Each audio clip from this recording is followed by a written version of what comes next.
What is a false confession?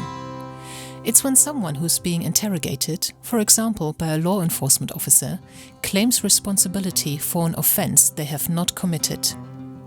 Intuitively, most people would think that never happens, as the immediate consequence is often a conviction, and let's face it, that's usually what criminals and innocents alike try to avoid. So you'd be more than justified to wonder why anyone would ever confess to something they haven't actually done, when they're likely to get punished for it. One reason is coercion. Think back to the religious fanatics that plagued the Middle Ages who were forcing confessions of witchcraft and sorcery from hundreds of people under torture. If someone is peeling the skin off your living body, you might just about do anything simply to make the pain and terror stop. Even if you can still rationalize that you will probably be executed if you confess. Back in those days, they often just continued torturing you until you eventually confessed, so really admitting to being a witch was in a way the most reasonable decision you could make, as you would simply be tortured until you confessed anyway. At least execution offered a way for the pain to stop, so in their desperation, most people opted for that. Coercive interrogation tactics are still being used today, believe it or not. They might be called enhanced interrogation techniques, used by military personnel on terrorism suspects, or they might be used by state governments or by terrorists themselves. Their effectiveness and moral standing have been under scrutiny for a while, and most researchers agree that they are lacking on both those counts. Nowadays, in the modern world, whilst torture and physical coercion are not being used in police interviews in the UK, a number of countries still use accusatorial interview methods, such as the USA, Canada, and many Asian countries. Accusatorial styles of interviewing often try to put the interviewer in control of the interview. They employ psychological manipulation to get a confession and use a lot of closed-ended, confirmatory questions. These types of interview are rather confrontational and presume from the outset that the suspect is guilty.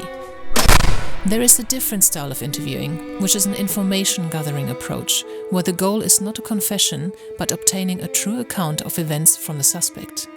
This was introduced due to the high number of high-profile false confessions, and a change in law as a consequence of those cases in England and Wales through the introduction of the Police and Criminal Evidence Act, PACE, in 1984.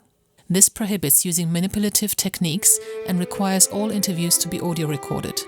This is the interviewing style used by police in the UK, Norway, New Zealand and Australia.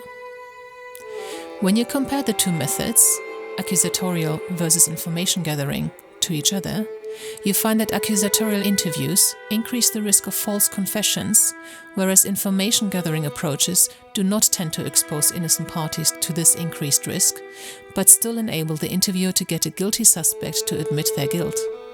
A systematic review was carried out to compare these two approaches further. A systematic review is a very thorough examination of all the relevant studies of a high enough standard that have been conducted in this area.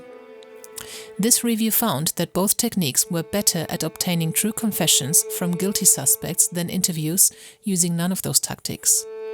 Information-gathering interviews elicited a greater proportion of true confessions, whilst also significantly reducing the risk of false confessions. The other main factor contributing to false confessions is personal and psychological vulnerabilities of the suspect. As you know, many, if not most of the people that police have to arrest and interview have mental health problems and are therefore psychologically vulnerable, as are other members of the public who do not have mental health problems. The fact that they have been arrested and put into a cell might put anyone on edge. Whilst it might feel satisfying to the public or victim to hear that a suspect has made a confession to a particular crime, there have been a vast number of wrongful convictions which were built on false confessions. Youngsters and young adults are much more vulnerable to false confessions during police interviews than older adults. Also, the further on the ADHD, that is attention deficit hyperactivity disorder, spectrum someone is, the more likely they are to make a false confession to police. It just so happens that 26% of the adult prison population and 30% of youths in prison have ADHD, and they have all been through the investigative interview process with police before they got sentenced to prison.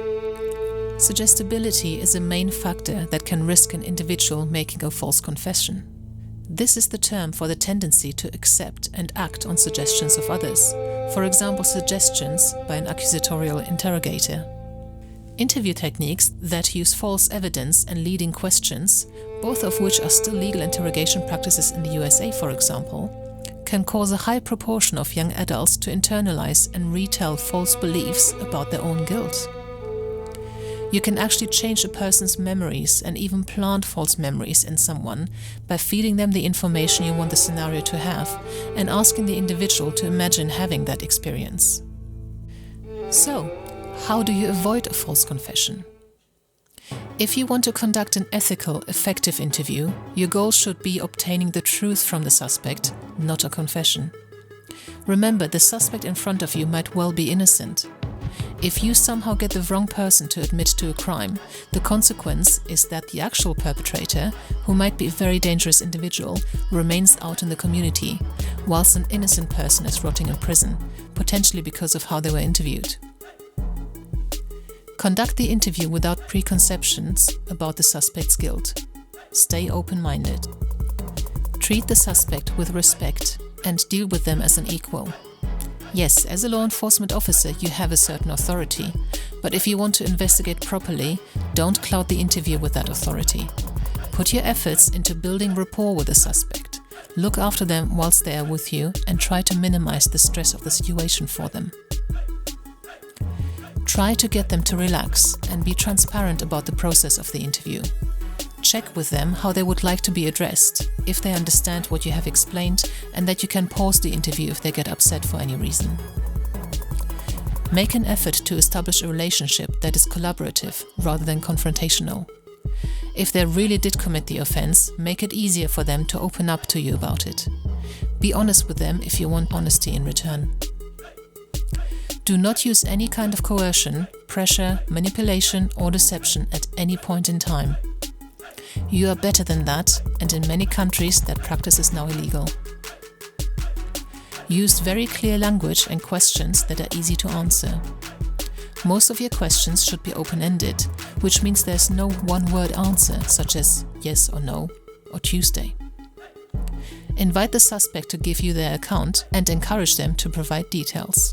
Do not display any form of sarcasm, judgment, or intimidation. Even if they did actually commit the most heinous crime, whilst I'm not excusing their actions, you don't know what happened to them in their life to cause them to become this way. The majority of criminals started out as victims of some kind themselves. Finally, read up about humane, information gathering and rapport-based interview techniques. Imagine if you had done something wrong, what kind of person you would like to be interviewed by. Thank you for watching. I hope you found this content useful. You can get access to each episode's transcript with key learning points, timestamps and references if you get yourself onto my mailing list. Just go to the main EBP Dr website on ebpdoctor.com, and on the bottom of each page you will find a sign-up form for notifications of new content. Just enter your first name, your preferred email address and the type of organization you work for. You will not get any spam. This is just for me to let you know about new content and for you to get access to all the transcripts.